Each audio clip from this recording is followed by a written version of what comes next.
सभी को नमस्कार, मैं अवनी राजा और आप देख रहे हैं इन्वेस्ट स्मार्ट, एक ऐसा शो जहां हम आपके पैसे, आपकी बचत और आपके निवेश से संबंधित सभी चीजों के बारे में बात करते हैं।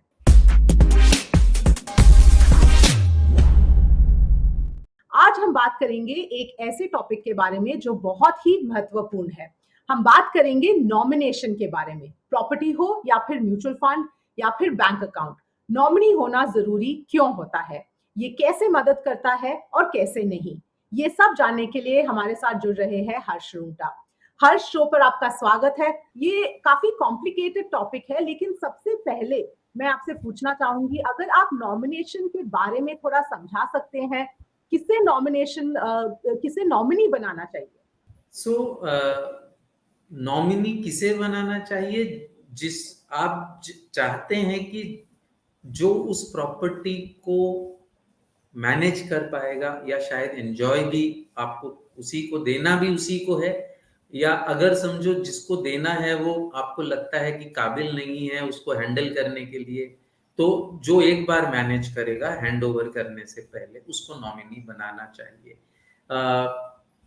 नॉमिनेशन से होता क्या है, ओके, और ये कैसे ये प्रथा शुरू हुई? तो अगर मतलब नॉमिनेशन एकदम टिपिकल इंडियन जुगाड़ है, मतलब, और इसका शुरुआत अगर हम देखें तो पहले लोगों के पास एंसेस्ट्रल प्रॉपर्टी के अलावा कोई खास प्रॉपर्टी हुआ नहीं करती थी।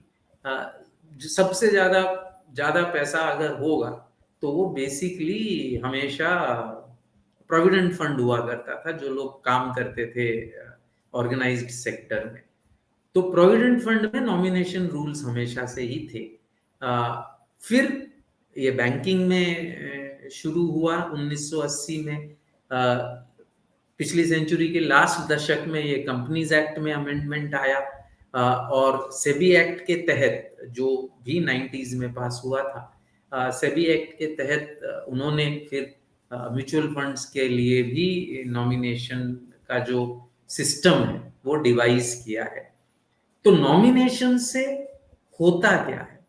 नॉमिनेशन से ये होता है कि जो भी नॉमिनी आपने दिया है, जिसको भी नॉमिनी बनाया है, उसके पास वो प्रॉपर्टी, जिस प्रॉपर्टी के लिए, जिस असेट के लिए आपने नॉमिनी बनाया है, वो असेट उसे हैंड ओवर कर दिया जाता है आसानी से, बिना कोई कोर्ट के ऑर्डर के। लेकिन नॉमिनी जो है वो उसके पास वो आ जाता है असेट, लेकिन वो उसको होल्ड कर रहा है जो अल्टीमेट उसके हकदार हैं, और वो होते हैं किसी भी जो आदमी जिसकी डेथ हो गई, ओके, तो उसके जो भी लीगल एयर्स हैं, जो उसके वारिस हैं, बोलते हैं लीगली जो उसके वारिस हैं, उनके लिए वो होल्ड करता है। तो जी, दो चीजें होती है, एक ये हुआ कि पोजेशन इजीली मिल गया, ओके, और दूसरा ये है कि उसका टाइटल भी मिल गया नॉमिनी को। तो दोनों अलग चीजें हैं। एक जगह जो अगर ये हुआ है तो लाइफ इंश्योरेंस एक्ट में ये अमेंडमेंट हुआ है कि अगर नॉमिनी आपके पेरेंट्स, आपकी स्पाउस या आपके बच्चों में से कोई भी है, तो अगर वसीयत नहीं है, अगर विल नहीं है, तो जो भी नेम्ड एज अ नॉमिनी है वो दूसरों के लिए he is not accountable, he or she is not accountable to the other heirs. तो उसको अगर मैं आसान भाषा में एक एग्जाम्पल दे के समझाऊं, तो जैसे अगर मेरा एग्जाम्पल लें तो मेरे पेरेंट्स अलाइव नहीं है, एक स्पाउस, दो बच्चे हैं मेजर। अगर मेरी ये मर्जी है कि मेरे बाद जितना भी मेरा असेट्स है वो मेरी स्पाउस को जाना चाहिए, मेरे बच्चे अपने पांवों पे खुद ऑलरेडी खड़े हैं, और मैं ये चाहता हूं कि मेरे जो भी असेट्स हैं मेरी स्पाउस को जाने चाहिए, तो उसमें लाइफ इंश्योरेंस एक्ट के अलावा सिर्फ नॉमिनेशन करने से नहीं होगा। मेरे पास लाइफ इंश्योरेंस पॉलिसी है, मेरे पास एक बैंक अकाउंट है, मेरे पास म्यूचुअल फंड यूनिट्स है, मेरे पास शेयर्स है, और मेरे पास एक प्रॉपर्टी है। मैंने पांचों में अपने स्पाउस को नॉमिनी बना रखा है, लेकिन लाइफ इंश्योरेंस एक्ट में जो क्लेम आएगा वो मेरे बच्चों को जवाबदार नहीं है। मेरे बच्चे उसमें कोई हक नहीं जमा सकते, लेकिन बाकी की चार चीजों में, म्यूचुअल फंड यूनिट्स में, शेयर्स में, बैंक अकाउंट में और प्रॉपर्टी में, बच्चों का 1/3 हिस्सा है जो वो मेरी स्पाउस से बिल्कुल मांग सकते हैं, जस्ट बिकॉज वो नॉमिनी है। इसका ये, और उनको वो मिल भी जाएगा प्रॉपर्टी आसानी से, लेकिन बच्चे अपना हक जमा सकते हैं, मांग सकते हैं। जी बिल्कुल। तो अगर इसको मैं मतलब थोड़ा सरलता से समझा सकूं, आप ये कह रहे हैं कि नॉमिनेशन का नाम रखना, इसका ये मतलब नहीं एज्यूम कर सकते कि ऑटोमेटिक उन्हें ही सब ट्रांसफर हो जाएगा। जिसका अगर हक है तो वो भी हक जता सकते हैं। तो ट्रांसफर हो जाएगा, टाइटल ट्रांसफर नहीं होगा, मतलब तो पोजेशन मिल जाएगा आपको, म्यूचुअल फंड यूनिट्स मिल जाएंगे मेरे स्पाउस को, वो चाहे तो उनको बेच भी सकती हैं, लेकिन वो जी पैसों पे हक जमा सकते हैं मेरे बच्चे।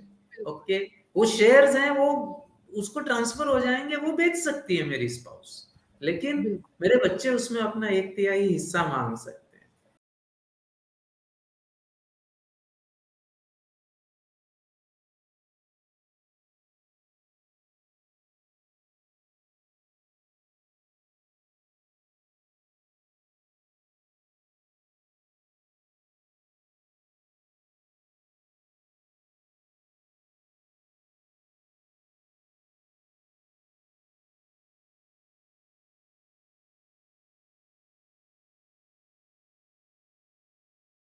जी, तो ये पूरा जो प्रोसेस है ट्रांसफर का या जो इनहेरिटेंस का प्रोसेस है, इसे आसान कैसे करा जा सकता है? तो ये जो प्रोसेस है, और ये हमको याद रखना है कि ये सारा प्रोसेस कोर्ट के थ्रू होता है। अगर मैंने वसीयत लिखी है तो वसीयत के सर्टिफिकेशन होता है, वो सर्टन जगह पे उसको लेटर ऑफ प्रोबेट बोलते हैं, सर्टन जगह पे लेटर ऑफ एडमिनिस्ट्रेशन होता है, लेकिन वो भी कोर्ट में होता है।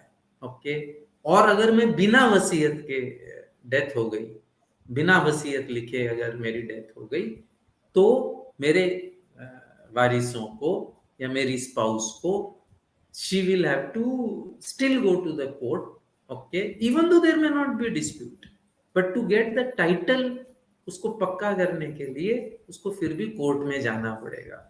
और अनफॉर्चुनेटली कोर्ट्स इंडिया में, यानी वही हमारा जो तारीख पे तारीख, कॉस्ट पे कॉस्ट का जो एक सिलसिला है, और देरी का जो सिलसिला है, टाइम लगने का जो सिलसिला है, वो उसमें इन्वॉल्व होता है।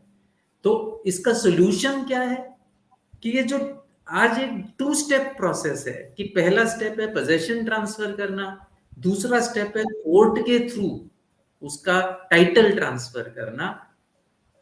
ये लाइफ इंश्योरेंस एक्ट की तरह, जहां पे वो transfer of the claim amount and the title to that amount जी happening at the same time. Okay, तो वो ही चीज दूसरे असेट्स में भी हो, इस ऐसा एक रिकमेंडेशन ये association of registered investment advisers, जिसके बोर्ड पे मैं भी हूँ, सेक्शन 8 कंपनी है जो कि रजिस्टर्ड इन्वेस्टमेंट एडवाइजर्स का स्टैंडर्ड्स बढ़ाने के लिए, ताकि इन्वेस्टर की हम उसके इंटरेस्ट बढ़ा पाए, उसके लिए स्थापित की गई है।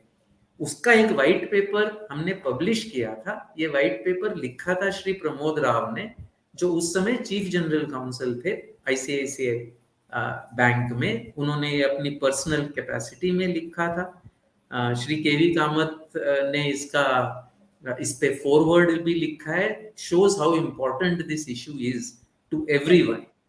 ओके, एंड उसका एक सेंट्रल रिकमेंडेशन यही था कि जो नॉमिनेशन है उसको विल माना जाए, जो कि अगर विल नहीं है तो नॉमिनेशन को ही विल माना जाए। आई थिंक सिंपल भाषा में उसका ये था, और ऐसी विल माना जाए जिसको कोर्ट में ले जाने की कोई जरूरत नहीं है, दैट इज फाइनल।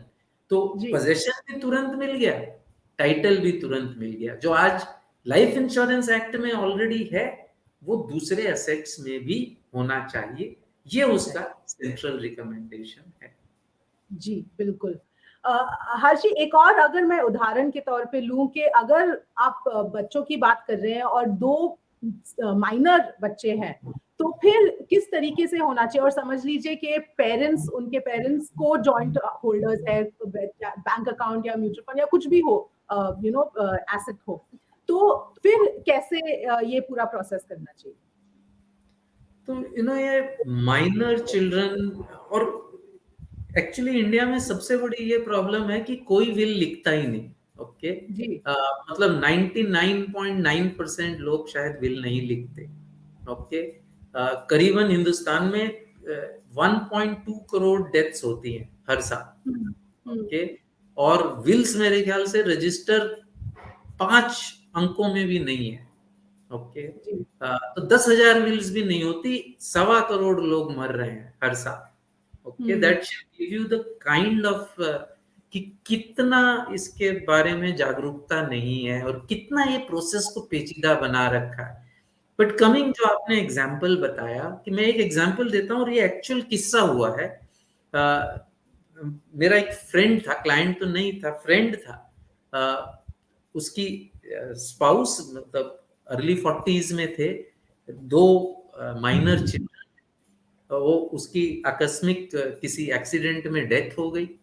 अ, हिंदू था, तो as per Hindu succession act अगर विल नहीं है, अब नॉमिनी उसकी वाइफ और बच्चे हैं। हुँ, ओके, उसकी सारी प्रॉपर्टीज में, लेकिन चूंकि विल नहीं लिखा उसने, और as per Hindu succession act जहां विल नहीं है, तो 1/4 हिस्सा, मतलब इसके 4 वारिस होते हैं, उसकी मदर, मेरे फ्रेंड की मदर, उसकी स्पाउस और 2 बच्चे, 2 माइनर बच्चे। तो वो 1/4 शेयर मदर का ऑटोमेटिकली उसमें मिल जाता है, इवन दो जी, nominee is the wife. Yes, life insurance claim में उसकी वाइफ नॉमिनी है, वो क्लेम, वो उसकी मदर जो है, डिस्प्यूट चल रहा है उनमें, इसलिए मैं ये रेस कर रहा हूँ राइट, कि उसकी मदर ने क्लेम डाला है। तो मेरे दोस्त की मदर ने क्लेम डाला है, तो उसमें 1/4 उनको देना ही पड़ेगा, कोई चॉइस ही नहीं है उनके पास, सिर्फ लाइफ इंश्योरेंस को छोड़कर। तो ये जो हुँ, लाइफ इंश्योरेंस में प्रोविजन था, बिकॉज अनफॉर्चुनेटली लोग विल लिखते नहीं है, प्रोसेस भी बहुत, रजिस्टर करने का प्रोसेस बहुत डिफिकल्ट बना रखा है। ओके, जी, तो नहीं लिखते, तो हम ये कह रहे हैं कि अगर नॉमिनेशन तो किया था, सभी एसेट्स में नॉमिनेशन था। ओके, तो नॉमिनेशन को ही क्यों ना विल मान लिया जाए, और उसके हुँ, हिसाब से ही क्यों ना उसे डिस्ट्रीब्यूट किया जाए और टाइटल भी मिल जाए। दैट जी। आई थिंक वाज द उस वाइट पेपर का मेन रिकमेंडेशन। जी, बिल्कुल। और एक और सवाल था कि जो अलग-अलग एसेट क्लासेस है, जैसे कि म्यूचुअल फंड हो या बैंक अकाउंट हो या फिर प्रॉपर्टी हो, उसमें नॉमिनी के रूल्स अलग-अलग होते हैं, कितने नॉमिनी रख सकते हैं या नॉमिनी का रोल क्या होता है, वो उसमें अलग-अलग कैसे होता है? तो जहां तक रोल का सवाल है, लाइफ इंश्योरेंस को छोड़ के नॉमिनी केयर टेकर है। जी, ओके, असली वारिसों के लिए केयर टेकर है, लाइफ इंश्योरेंस पॉलिसी के क्लेम को छोड़ के। राइट। लेकिन रूल्स, डोमिनेशन रूल्स अलग अलग है।